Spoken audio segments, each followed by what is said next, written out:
Hello and welcome to India Today. This is Hesha Chimah, and joining me for a conversation is Taha Shah Badussha. Thank you for your time, Taha. Thank you very much for having me. It's such an honor. And whatever. You're being very sweet.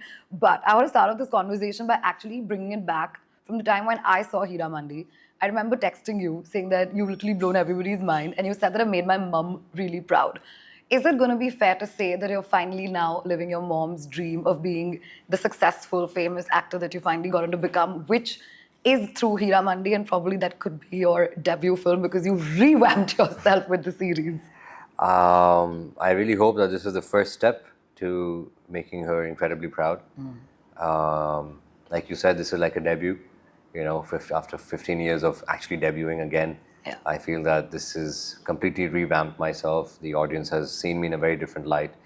And it's all thanks to Sanjay sir and Netflix to push me out as Tajadar Baloch to the entire world.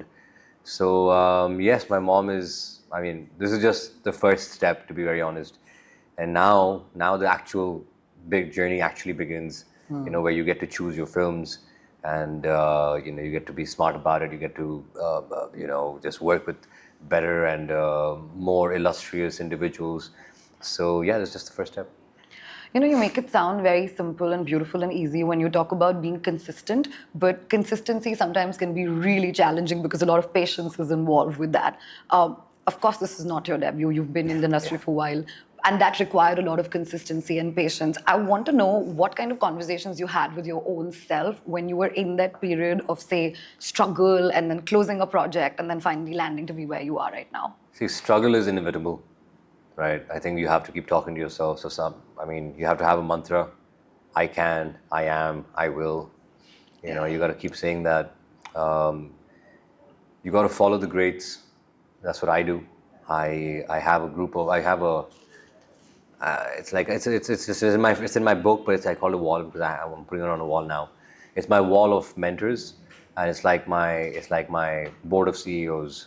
So basically, it has Jackie Chan, Arnold Sir, it has Sylvester Stallone, it has Michael Jordan, Kobe Bryant, The Rock, Yeah. Shah Rukh Sir, Bachchan Saab, right? So and many, many more, right, from the business world. And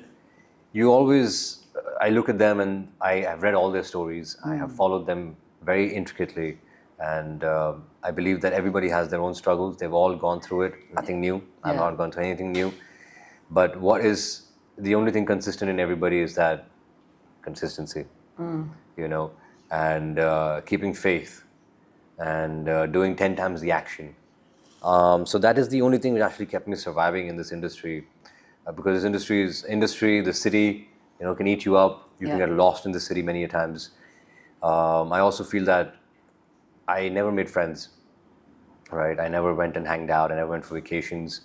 I don't go out drinking. Don't go out for food. I don't have dinners outside. And I believe that because you are the amalgamation of all the 5 people that you're with. Yeah. Right? And I believe that these are the people I want to be with. Right? Sweet. So these are the people I hang out with. I go to my room, I have a big library. I never used to read books. When I came here, I became an actor. I started reading so many books on self-development. And I think each and every book has changed me a little bit, And I've always wanted to be a leader. And like they say, leaders are readers. Yeah. Right. So I think books are my best friends.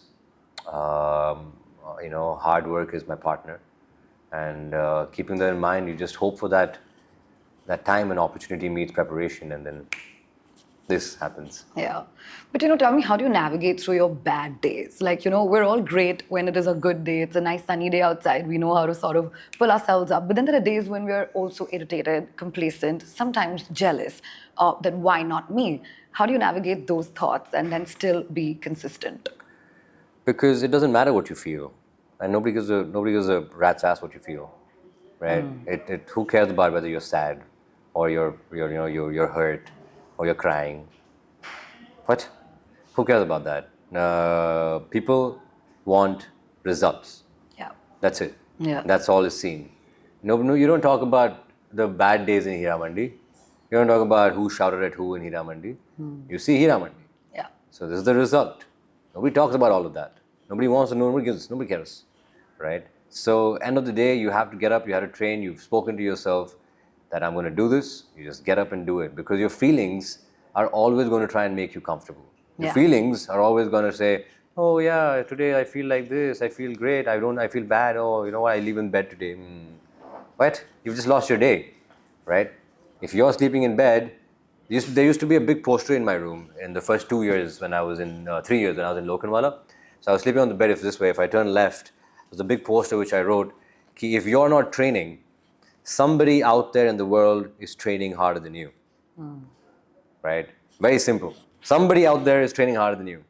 Right? So either you actually do it, or you can just lie back in bed. So that I think you have to use neuro-linguistic programming to kind of reprogram your mind. Yeah. And that only happens when you actually want to reprogram it, number one, and then you read the right books. People don't read nowadays. Yeah. Right? People want to just... Doom scroll. Yeah, they just want to scroll it up. They want everything blinkets. They want these... You have to go through the... Gotta go through the struggle, man. You know what I mean? I do, of course. It's pretty much what I resonate with as well, because everybody has their own journey. And I don't want to discount you for the fact that you've really struggled a lot to be where you are, but you did have a debut with a big banner, and right now you're again with the Sanjay, Leela, Bhansali banner there. What I want to ask you is that, often in life they say what gets you here is not going to get you there. Yeah, I actually just bought a book on that. Oh yeah? Yeah, it's a small book. I just bought it. It's a guide climbing a ladder. Interesting book. What gets you there won't get you. What gets you here won't get you there. Yeah. I want to know what's your, the gap between here and there right now. Have you sort of planned what you want to do going forward in terms of your approach? Yeah, I have a lot of plans. Say some that you can share. I mean, my plan is very simple. My plan is that I need to meet everybody in this industry and basically in India, right? Anybody and everybody I want to meet. Yeah. Right. Once they know me as a person, right? They might see me on screen. They might think like, he's approachable. He's not approachable. I know him. I don't know him. Many people might, let's say if 100 people are there, right? Out of them, maybe 5 people know you, right? So 5 people might approach you, right? The 95 other people like, I don't know how to get to him, but they have a great script. Yeah. But how do I get to him? So I'm like, worry, I'll come to you. Yeah. You know what I mean? Yeah. So I'm not going to be waiting for people to come to me. I wait for them to come to me. You don't come to me, I come to you. It's just the hustle is on. Fab. I love that. Because there are no apprehensions in terms of asking for work, because why not? We all do that why for not? a job. You never know where you find gold, man. You Yeah. never know. I mean, I got this because I kept bugging Shruti Mahajan, right? Yeah. And like, Shruti, give me an audition, please give me an audition, please. I went to her office, She got tired, she's like, take it. And then when I got it, and then Sir saw it, and then bam, he raised me up 3 times. I mean, it's not about being at the right place at the right time. If I didn't chase that audition, I would never see Sir. Sir would never see me. I would never get this. Yeah. So you have to put in the legwork. I want to ask you, where do you drive your sense of security from? Because this is an industry where it's very difficult. People are drawn away and pulled between vanity, between doing, a role that has a definite time span where audience can have that retention, and then again still being secure with whatever part you play. Where do you get that sense of security from for yourself? A sense of security as in what exactly? Like, how are you so secure as an individual? Because I'm sure everybody has their insecurities. Like that. Yeah, what makes you be the secure Taha that you are right now? I look at my weaknesses. Right? It's very important to have a conversation with yourself, looking in the mirror and saying that, bro, you're weak at this stuff. You don't know how to dance. You don't know how to do action. You don't know how to speak Urdu. You have to pick out your faults. And once you have that tough conversation with yourself, right? जैसे वो सुल्तान film जो आई थी, वो आपने देखा होगा कि जब सलमान सर वो अखाड़े में जाते हैं, and then his ass gets kicked, right? Yeah. And he's like, and they're like, why did you do it? He's like, आज मुझे अपनी औकात पता चली, कल मैं आऊँगा अपनी औकात दिखाने के लिए. Yeah. Right? So that's what it's about. You got to understand where you stand in life, then you go back and you work on it, and then you come back and you do this. Question. Do you think people are changing when you are probably getting received better? And in short, do people change with fame? Have people changed around you because you're this person right now? I mean, it's quite a rhetorical question, no? What is it like? I mean, it's everybody changes. There's no success like success. And whether people are changing or not, it's the... Did the people around you change? Did your circle change? I never had a circle. My circle is my team. My team is with me right now, right here. Right? My team is my mother, my brother. So that's why I say I don't make friends. Tough, no? Yeah, no. You're fine with yourself. My friends are those people on the wall. I mean, that's where I want to be. I want somebody to put up my photo one day and say that he's part of this gang. You know, friends don't make you, friends pull you down. That's my belief. And if you're lucky to have good friends who push you up, good for you. I've not had the blessing, right? I've always had people who are like a little envious, right? Or people who complain a lot. And I don't want to listen to all that, bro. I got a lot of things happening in my own life, and you know, which are negative rejections and whatnot. A lot of pain. I don't need to listen to yours, and I don't need your shoulder to cry on, and I don't have any shoulder for anybody to cry on. I'm good. I cry by myself. I sleep by myself. I'm happy. I don't need anybody except my mommy. Oh. I need my mommy. Yay. Cute hearts.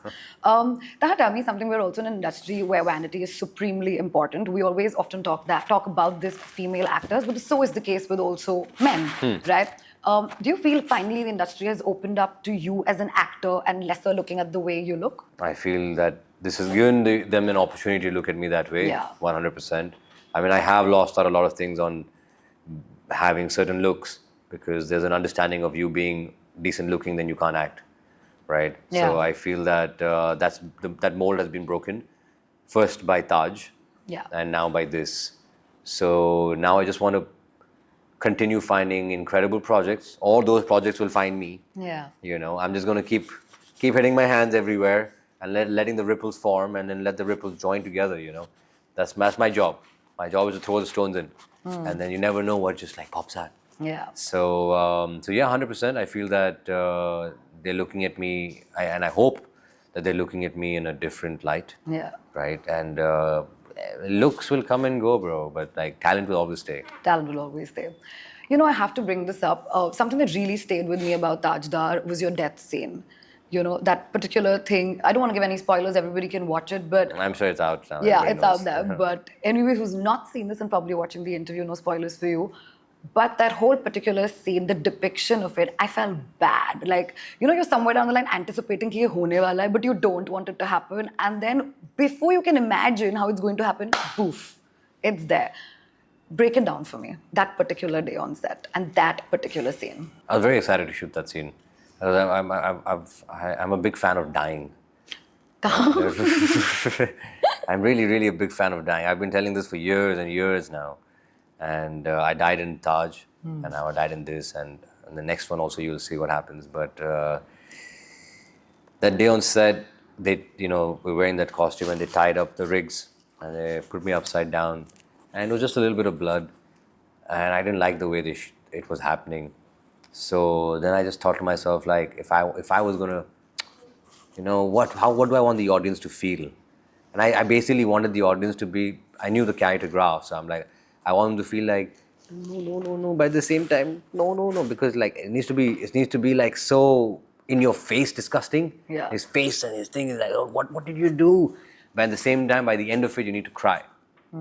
You know? So I think managing those emotions at the same time, it's all about the voice, and the pain in the first thing when he says Alam, where he's completely lost consciousness. Yeah. And I literally put myself in a situation where I was all alone in my head, all alone.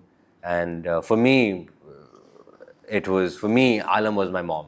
Like at that moment of time when I was thinking, so I was basically calling her Mama, help me. Yeah. So that was a thought in my head. And if I go into that, I'll start crying right now also. Right? So imagination is very powerful. Yeah. Right? So It is a very powerful scene, honestly. Right? And then what I did was since I wanted that gruesomeness, I drank that fake blood, I kept it here in my chest. Right? And as soon as they made me upside down and they put that fire underneath me, then you were hot. Right? And then you keep swinging back and forth, and then when they start saying it, and you start puking through your nose.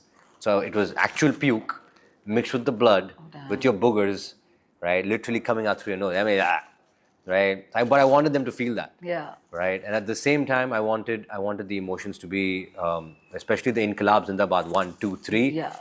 I wanted it to really motivate the people, inspire the people for patriotism. So yeah, 6 hours upside down, up and down, and just like puking and not eating anything, and just like by the end of it, I think I'd lost a little, almost like half my consciousness. Yeah. The fire, everything was too much, and all of this that I didn't know of. Yeah, 'Cause- so yeah, it was quite heavy. It was quite heavy, but I wanted that, and I said that if I do the scene right and if people cry, I have won. You have my friend. Oh, you totally did. Those are one of my favorite scenes. Taha, before I wrap this up, I want to ask you, what's the biggest sacrifice you've had to make to be where you are right now? Women. उसको तो आपने show में भी sacrifice कर दिया I have to है. sacrifice all the beautiful women. I'm kidding. But no, to be on a serious note, I have to sacrifice, like I said, anything which is considered fun, I had to sacrifice. Yeah, for the dedication to sort of. For the dedication. You had to wake up in the morning, so you can't hang out with people. You can't go out partying. You can't go out on vacation because there were no off days, right? You have to sacrifice. I mean, I have learning gymnastics and everything. I've broken my knees. I've broken so many things in my body. Damn. Right? So I've sacrificed that. So yeah, I think blood, sweat, tears, everything has been put into this, and belief. Lots of belief. Lots of belief. Well, Taha, on that note, all the very best. Thank you. I hope this is your here and the there moment is yet to come where we'll be doing this chat once again, all over again. I very hope so. Yeah, but for now, let's enjoy the success of Heeramandi and, of course, Tajadar. Lots of love, positive vibes, and looking forward. Thank you. Allah Hafiz. Thank you so much. Thank you so much.